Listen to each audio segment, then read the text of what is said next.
Nasugatan ng pahinante at driver ng truck na sumalpok sa flyover sa Pasay City kaninang madaling araw. Ang mga bumagsak na bakal mula sa flyover, ibinenta ng kawatan sa junk shop.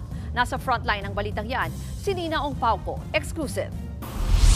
Pasado alas 2 kanina umaga, isang 14-wheeler trailer truck mula Cavite patungong pier ang nawalan umano ng kontrol habang binabaybay ang northbound lane ng Buendia, Rojas Boulevard flyover sa Pasay City.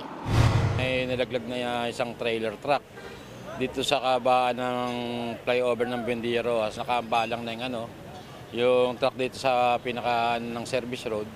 Kaya ang ginawa ko kaagad action, pinasarado ko agad yung kanto para hindi na makasagabal ng trapiko. Ayon sa mga nakakita ng insidente, wala naman siyang karga eh. Actually, chassis lang niya. At nakausap ko naman yung pahinante, mabilis nga daw yung bulusok. Sa tansya ko, baka inantok yung driver o whatsoever.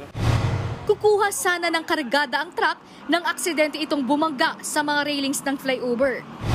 Mga kapatid, nandito tayo ngayon sa kabaan ng Buendia, Rojas Boulevard sa may Pasay City. Kung makikita nyo sa aking likuran, ang 14-wheeler na trailer truck na bumangga at sumira sa 80 meters na railings ng flyover dito yan sa may Pasay City.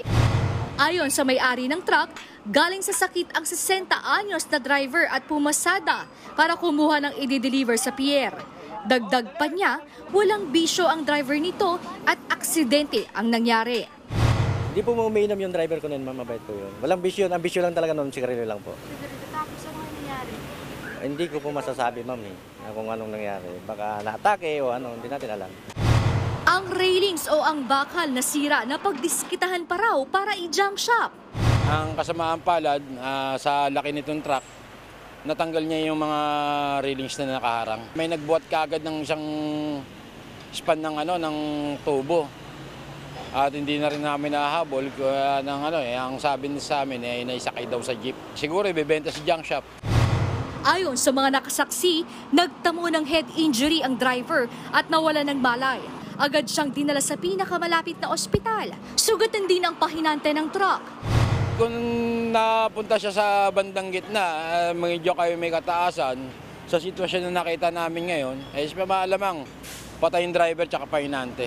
Nakita ko yung driver nung habang inaano ng rescue namin, may tama siya sa ulo, may konting dugo na ako nakakita sa ulo. Negative, hindi siya conscious kaya medyo walang malay. Halos 2 oras rin bago natanggal ng Rescue Road Service ng Pasay Traffic Unit ang nakahambalang na trailer truck at iniayos ito gamit ang hydraulic crane para alisin. Iniimbestigahan pa ng otoridad ang sanhi ng aksidente. Nagbabalita mula sa frontline, Nina Ongpauco, News 5. Mga kapatid, ako po si Ruth Cabal.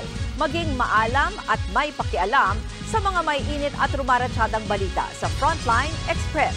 Para maging updated sa balitaan, mag-subscribe lang sa social media pages ng News 5.